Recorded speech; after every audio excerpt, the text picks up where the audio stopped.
nuevamente les agradezco mucho, Carlos, y a todo el grupo de Mi Vida, la oportunidad de estar aquí con ustedes, de platicar este punto tan importante.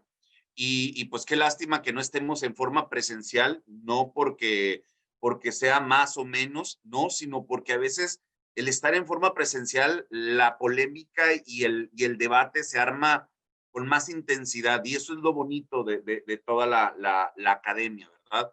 Nuevamente les agradezco la invitación y vamos a iniciar con el tema, ¿verdad? El tema que me encargaron para darle un poquito de polémica a todo lo que hemos estado viendo es el soporte de fase lútea con progesterona en la mujer con infertilidad. Voy a dividirlo en dos fases porque obviamente creo que tenemos que hablar en baja complejidad y en alta complejidad. ¿Qué diferencias hay? ¿Realmente hay diferencias? ¿Es necesario? ¿Hasta cuándo es necesario? ¿Cuál es la dosis? ¿Realmente hay una dosis indicada? Y ahorita vamos a ver si podemos llegar a alguna conclusión o algún consenso, que a veces les digo, vamos a hacer el consenso New Vida 2020 sobre el uso de progesterona en soporte de fase lútea. Muy bien, muchas gracias. Eso es mi conflicto de intereses. Y obviamente, como siempre iniciamos, el problema de infertilidad lo estamos viendo día a día, lo seguiremos viendo, no se quitará. La pandemia no quitará la infertilidad y como dijimos ahorita, cuando haya oportunidad de hacer tratamientos, los vamos a seguir haciendo. Vamos a hablar algunos objetivos sobre el soporte de fase lútea, en qué consiste, dónde está indicado, los tipos de progesterona que podemos tener. No sé si en sus países haya todas las progesteronas que yo voy a mencionar, si hay algunas que ya no están en disponibilidad porque las retiraron del mercado o porque realmente no existan ahorita en este momento por cuestiones de pandemia. Vamos a hablar de algunas contraindicaciones y obviamente haremos nuestras conclusiones si ustedes están de acuerdo. Volvemos a la pirámide de evidencia, de nivel de evidencia. ¿Por qué la pongo siempre? Porque realmente es muy importante el con qué vamos a apoyar todo lo que estamos diciendo. En cuestión clínica, yo siempre a veces lo digo, no es lo mismo leer un artículo que ver a mi paciente en el consultorio. Por eso, cuando nos enfrentamos a esta pirámide de evidencia, hay que tomar en cuenta mucho con qué medios contamos, con qué productos contamos y obviamente poderle ofrecer a nuestra paciente el mejor resultado posible. Ahorita, en la plática magistral de Nico, donde vimos cuando se batalla para la implantación, volvemos a lo mismo, es un dolor de cabeza, es un sufrir tanto de la paciente como uno como médico. Y claro, viene la confusión de que cuando la paciente quiere obtener información, de repente entra a Google o de repente, lo más triste, vean esto, esta es la nueva pirámide de evidencia del 2020, que a veces un famoso lanza un tweet y tiene más impacto que cualquier estudio sistemático, metaanálisis, donde realmente la evidencia científica se va al suelo. Entonces, hay que luchar contra eso nosotros como médicos y obviamente tratar de tranquilizar a nuestra paciente cuando ella obtenga alguna información que no fuera la más adecuada. Yo creo que gran parte del éxito que tengamos nosotros como médicos va a ser del poder lograr que nuestra paciente le quede claro el problema que ella está teniendo y obviamente el proceso de tratamiento de reproducción asistida y el ser necesario un soporte de fase lútea va a ser algo que nosotros como médico tengamos que manejar con ellos. Entonces, aguas con los tweets de los famosos porque eso sí nos pone en jaque a todos los médicos. Muy bien, ahora vamos a hablar sobre el cuerpo lúteo, que obviamente este órgano transitorio de la mujer produce obviamente andrógenos, estrógenos y progesterona. O sea, recordemos la pirámide o recordemos la vía del colesterol, cómo se van formando todas las hormonas y definitivamente la progesterona es una de las principales hormonas que produce el cuerpo lúteo y que esta va a estar relacionado obviamente con la producción y la preparación endometrial. Y esto no es nuevo. La progesterona ya tiene años de haberse descubierto, obviamente desde el siglo antepasado, y obviamente es una hormona esteroidea que tiene gran efecto sobre el desarrollo endometrial y sobre el embarazo, a final de cuentas. Su estructura molecular activa la receptividad endometrial y está muy relacionada precisamente a esto. Ahorita veíamos algunos artículos sobre si los niveles de progesterona antes del procedimiento o al momento de la aplicación de la HCG tienen efecto negativo en la discordancia. Claro que puede tener un efecto negativo, ya que esta molécula cambia totalmente la estructura del endometrio y puede ser algo o benéfico, pero también puede ser algo perjudicial si ésta se activa en una forma irregular. Muy bien, la importancia de la progesterona yo la puedo resumir en esta diapositiva y ya nos vamos al receso o nos vamos a tomar un café o nos vamos a almorzar algo si quisiéramos. ¿Por qué? Porque la función principal de la progesterona va a estar relacionada a la regulación definitivamente del ciclo menstrual. Es la hormona del embarazo, de la preparación para la implantación y facilita el desarrollo endometrial. Genera una regulación inmunológica. Todo lo que estábamos diciendo ahorita de las cuestiones inmunológicas, crecimientos, desarrollos, están reguladas principalmente por el estradiol y por la progesterona. En este caso voy a hablar de la progesterona. Y curiosamente, la progesterona previene también la contractilidad uterina y evita la dilatación cervical.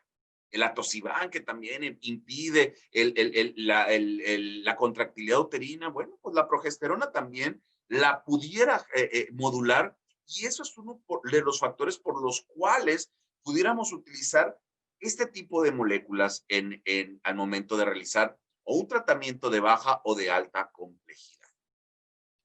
Dentro de las progesteronas en obstetricia, aquí en México podemos utilizar el caproato de hidroxiprogesterona, que ya no lo utilizamos mucho, la progesterona natural micronizada, que es la que más estamos utilizando, la dihidrogesterona, que la podemos utilizar por vía oral, la progesterona microcapsulada acuosa y también la progesterona natural oleosa. Son de las formas naturales de la progesterona y que obviamente están avaladas para su uso en obstetricia.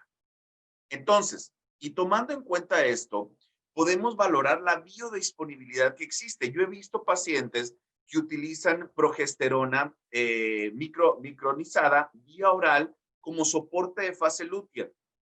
Y realmente la biodisponibilidad de la progesterona micronizada vía oral está muy limitada por el primer paso hepático, a comparación de utilizar esta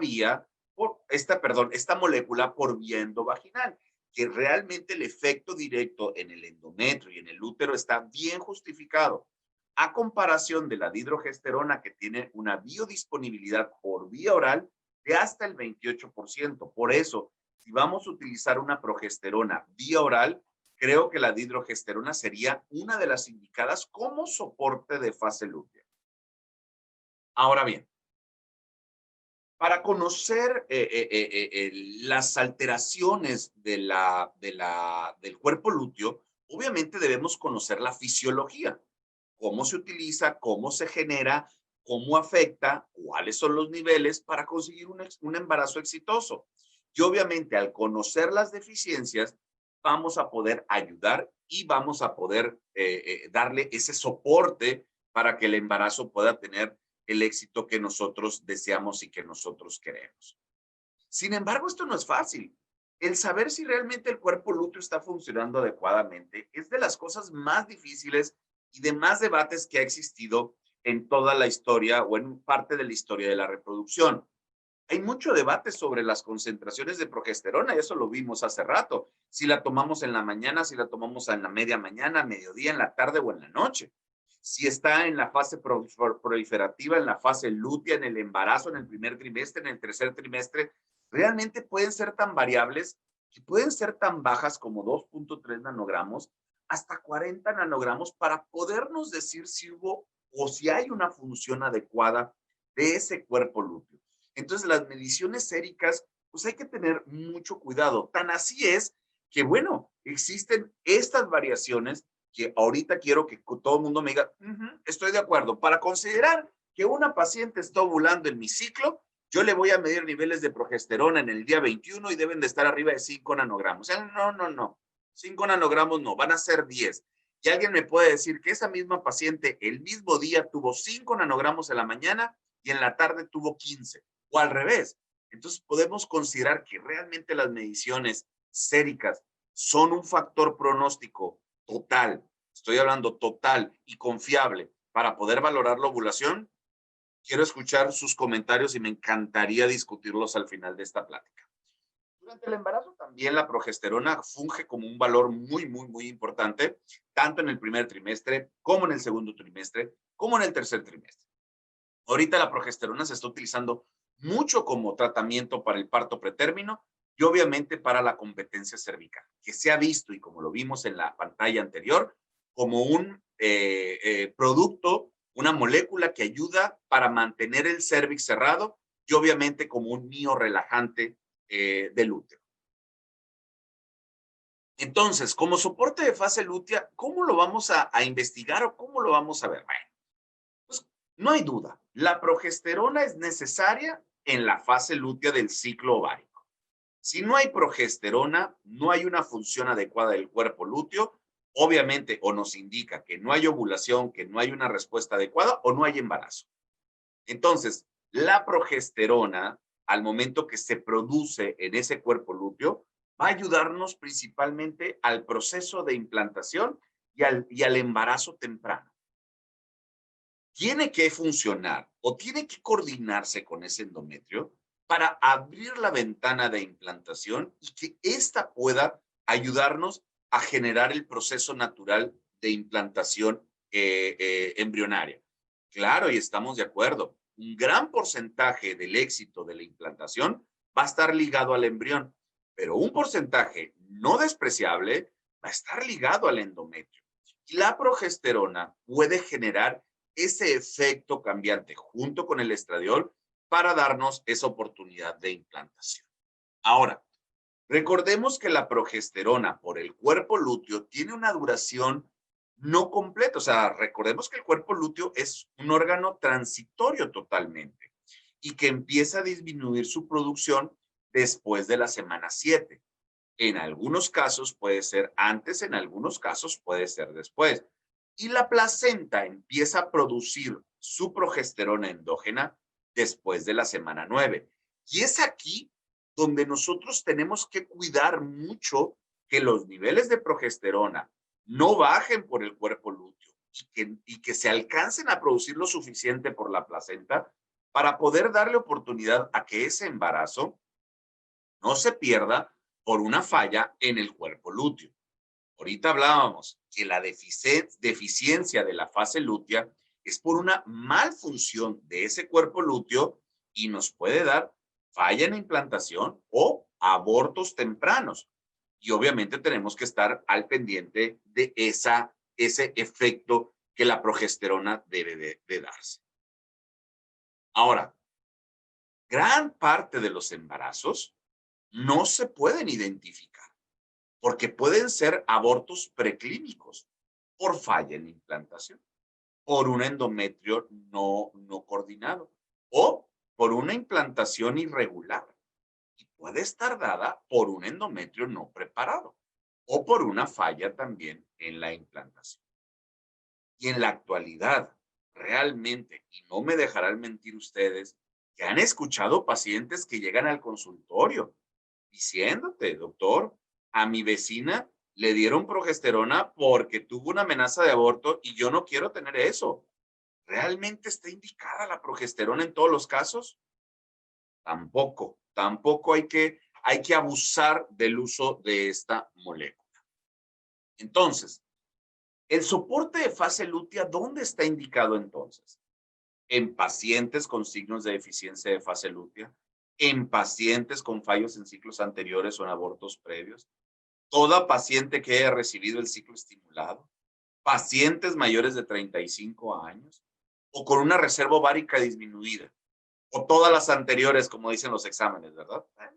Hay muchos casos, en todos estos casos pudiera estar indicada, pero fíjense, en pacientes que hayan recibido ciclos estimulados. Y aquí es donde empieza la controversia con la evidencia.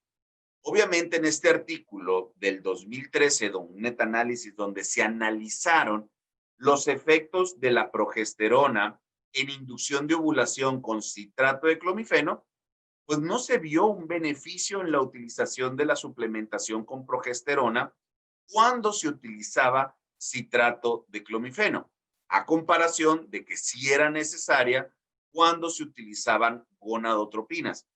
Y este trabajo se actualizó en el 2017 y nos da exactamente los mismos resultados, confirmando que estamos a favor de utilizar soporte de fase lútea con progesterona en pacientes que utilizaron gonadotropinas en comparación a los que no utilizaron, a los que utilizaron citrato de clomifeno. Sin embargo, y en estos metaanálisis no menciona la edad y las características, obviamente, de las pacientes. Si estamos hablando de pacientes menores de 35 años, con una normovulación, pues claro que no va a requerir soporte de fase lútea. Sin embargo, en pacientes mayores de 35 años con alteraciones en la ovulación y que utilizamos citrato de clomifeno, pues cuidado, porque a lo mejor se nos está escapando esa paciente en la utilización si nos enfocamos totalmente en la evidencia. Ahora, ¿qué pasa con los trabajos de progesteronas? Existe una variabilidad tremenda y de repente empiezan a comparar progesterona bioral contra progesterona vaginal contra progesterona intramuscular y empiezan a medir niveles séricos de la vía oral contra la vía intramuscular y dicen que esta es mejor que la otra. Cuidado, porque estamos midiendo peras con manzanas y esto es lo que nos dice Cochrane al momento de analizar sus estudios. Señores, está tan variable los estudios y los trabajos que no puedo llegar a una conclusión establecida. O sea, me dice Cochrane, sí requerimos progesterona en comparación al placebo, pero el problema es que no sé cuál es la progesterona que yo les puedo recomendar, porque por existir esta variabilidad. Entonces, Cochrane me dice, está indicado el utilizar progesterona como soporte de fase lútea, más sin embargo, en comparación con placebo, más sin embargo, no te puedo decir qué progesterona pudiera ser una mejor que la otra. Y esto a final de cuentas se refleja con estos gráficas plot, donde nos dice, es efectivamente, no soporta el nacido vivo con progesterona en comparación con un placebo. Los puntos de acuerdo de Cochrane entonces serían que la progesterona es necesaria y aumenta los índices de nacido vivo y embarazo en curso. Funciona igual que la HCG, pero la HCG aumenta el riesgo del síndrome de hiperestimulación ovárica. Y la vía de aplicación de la progesterona no está relacionada con la mejoría de los resultados hasta este momento. Entonces, esa es la controversia que vamos a entrar ahorita. Evaluaciones de la ESRE en el 2019 han mencionado que la progesterona puede ser utilizada con en diferentes vías y tiene un éxito y una vía adecuada. Anteriormente no se consideraba mucho la vía oral y en la actualidad se está considerando más. Entonces, definitivamente y con evidencia fuerte, la progesterona está recomendada para soporte de fase lútea después de hacer un tratamiento de fertilización in vitro o ICSI. Y esto a mí me da mucho gusto ya que participamos en esa revisión y son muy estrictos en la ESRE. Realmente el participar y el que te acepten un comentario debe de estar avalado con alto índice de evidencia y es entonces por lo cual este tipo de guías clínicas pues tienen gran peso y por eso a veces está muy limitada la información, porque lo que está escrito aquí es que tiene un nivel de evidencia adecuado para poderse publicar. Entonces, los efectos de la progesterona están bien establecidos que genera un incremento en el flujo sanguíneo endometrial, transforma el endometrio secretor a decidual, regula la invasión trofoblástica del embrión, controla la actividad uterina, es un miorrelajante, mantiene la longitud y tono cervical para evitar que bacterias también ingresen, no deseadas, ingresen al endometrio, regula las citocinas y produce el factor protector inducido por progesterona.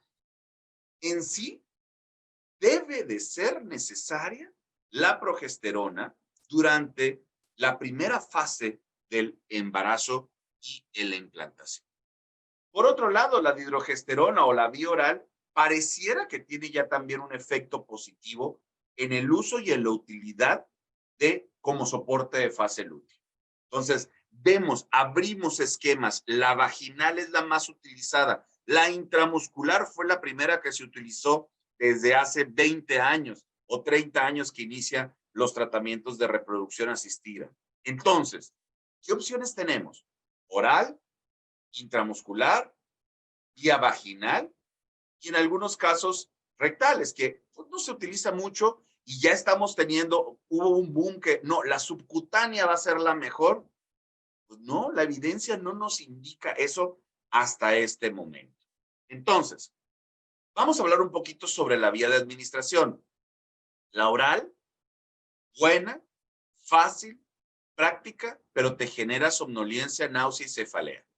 La dosis que tenemos que utilizar como soporte de fase lútea va de 200 miligramos en la micronizada 3 veces al día y 10 miligramos en la dihidrogesterona 2 o 3 veces al día. ¿Qué ventajas tiene? Conveniencia, disminución de embarazos múltiples. ¿A qué me refiero a conveniencia? Muy fácil la utilización. Las desventajas, claro, eficacia discutida, disminución de biodisponibilidad, alta variabilidad, que ahí es donde contraponen la micronizada contra la dihidrogesterona y obviamente en algunos casos el efecto colateral, que todo medicamento tiene un efecto colateral. Ahora, la intramuscular, ¿qué opinan de la intramuscular? ¿Sus pacientes les gusta? Bueno, se administra y alcanza concentraciones rápidas, inmediatas, séricas. Pero acuérdense que la función de la progesterona no está en la sangre, está en el endometrio principalmente. Mantiene niveles séricos altos.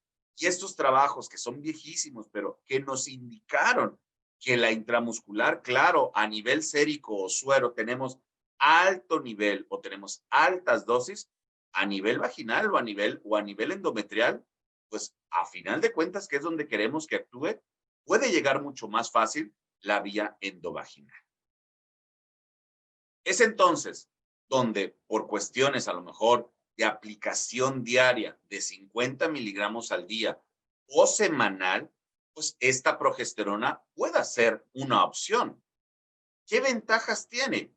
Efectiva, fue una de las primeras progesteronas que se utilizó, niveles séricos fisiológicos, pero pues desventajas como todo, pues es doloroso, puede haber abscesos estériles, puede haber en algunas ocasiones reacciones alérgicas, las pacientes te llegan con unas bolitas en los glúteos muy dolorosas, a veces con unas neumonías eosinófilas agudas que yo nunca he visto afortunadamente, pero están reportadas en la bibliografía y que los niveles de progesterona sérica, pues no está relacionado con los efectos endometriales en muchos casos. ¿Qué pasa con la progesterona vaginal? ¿Puede ser la mejor opción? Definitivamente. Puede ser la mejor opción y es la mejor opción en este momento. Ahorita lo vamos a ver.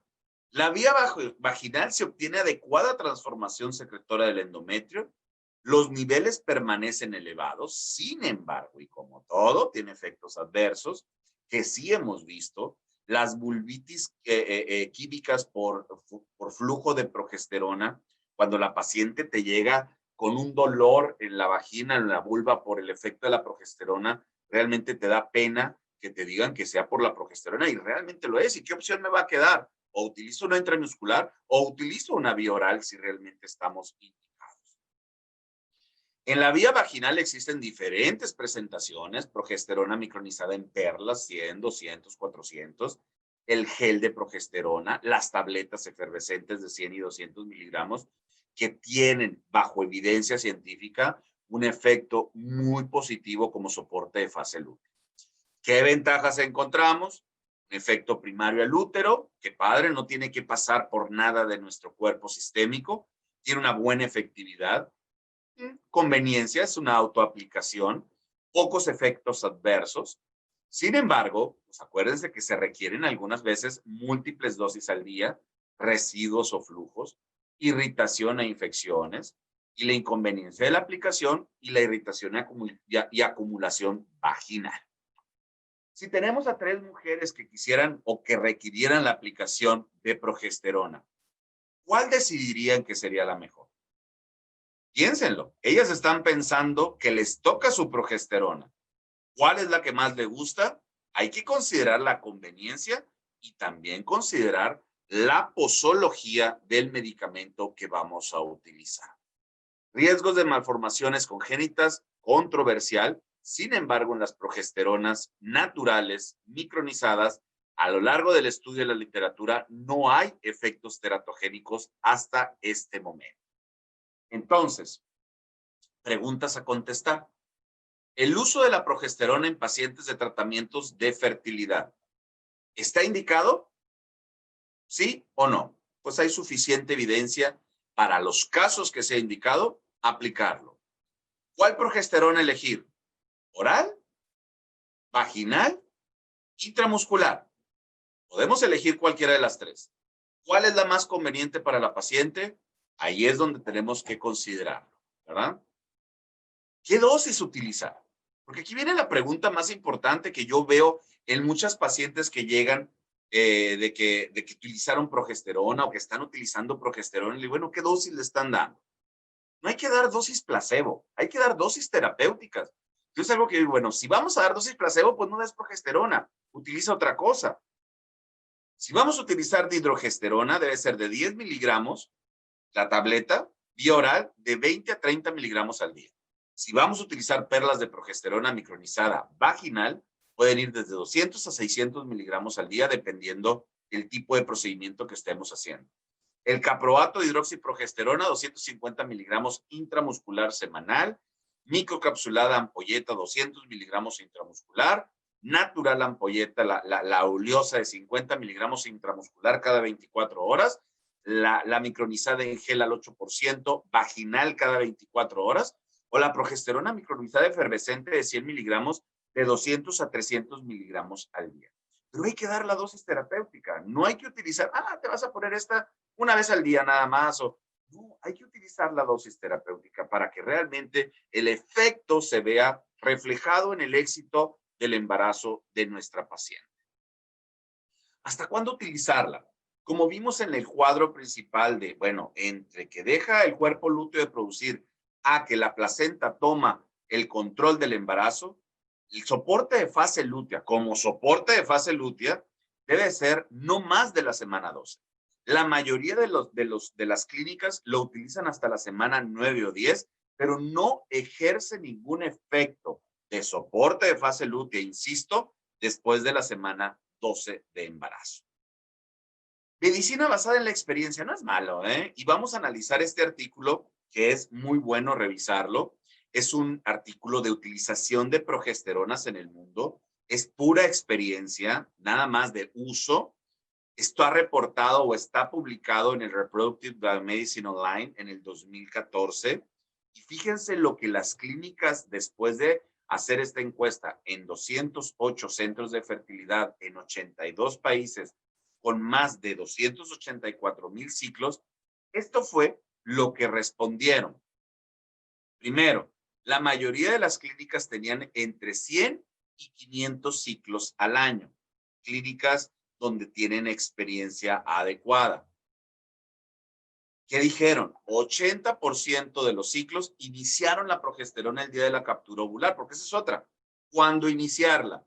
El día de la captura, ¿okay? El día de la transferencia, el día del HCG o después de la transferencia embrionaria. 90% utilizaba progesterona vaginal, 77% sola y un 17% con progesterona vaginal combinada, ya sea intramuscular o vía oral. Casi 5% de los centros de fertilidad todavía utilizan progesterona intramuscular solamente. Bueno, eso fue en el 2014. Estoy seguro que ahora para el 2020 ese número es cada vez menor. Ninguna utilizó ciclos de HCG como soporte de fase lútea por el riesgo inminente que existe en la cuestión de síndrome de hiperestimulación ovárica. La preparación vaginal utilizada, 46% tableta vaginal, 25% gel, 14 supositorios y 15% combinación de ambos. La mayoría utilizó la progesterona hasta la semana 8, 10 o 12, pero no más de esto, casi el 70% utilizó esta progesterona. 15% hasta la confirmación del embarazo y 13% a la confirmación de la frecuencia cardíaca fetal. Volvemos a lo mismo, esta es la experiencia mundial del uso de progesteronas en los centros de reproducción asistida. No es malo conocerlo. ¿Qué experiencia tenemos nosotros y qué evidencia avala la utilidad de este tipo de progesteronas en este momento? ¿Qué conclusión puedo llegar después de haber analizado toda esta información? Pues definitivamente la progesterona es una molécula necesaria para el proceso de implantación y del desarrollo del embarazo temprano. Creo que no tengo la menor duda de que la evidencia lo soporta. Existe beneficio en su utilización en el soporte de fase lútea en pacientes bajo tratamiento de reproducción asistida y en algunos casos en tratamientos de baja complejidad. Ahora, existen diferentes vías de administración. Todas tienen sus limitantes y efectos adversos. Y aquí viene lo importante. Tendremos que individualizar el uso en nuestras pacientes dependiendo la tolerabilidad y la disponibilidad que tengamos en cada uno de nuestros países, la progesterona que queramos utilizar. Es por esto que al momento de ver esta imagen, dices, ¿quién está arriba? ¿Quién está abajo? ¿Quién jala a quién? ¿Quién está subiendo y quién está bajando? Igual las progesteronas. No existe hasta este momento la progesterona ideal. Sin embargo, quedará en nosotros el poderle recomendar a nuestra paciente cuál es la mejor para ella, cuál es la más adecuada según su tratamiento y cuál es la mejor o cuál es la más adecuada según la evidencia que nosotros tenemos.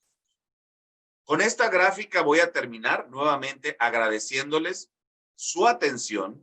Les mando un fuerte abrazo desde México, desde Monterrey, que nosotros vivimos al norte de México, casi pegado con Texas. Agradeciéndoles realmente su atención. Los felicito, Grupo New Vida. Este tipo de eventos, aún con la pandemia, estamos aquí.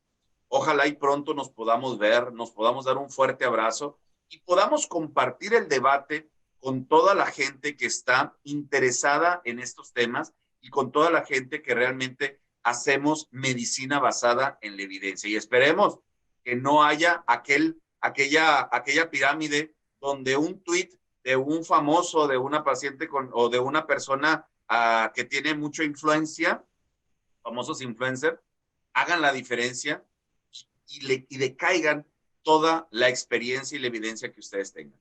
Les envío un fuerte abrazo a todos, muchas gracias, muy buenas tardes y estoy abierto a cualquier información o cualquier pregunta que tengan.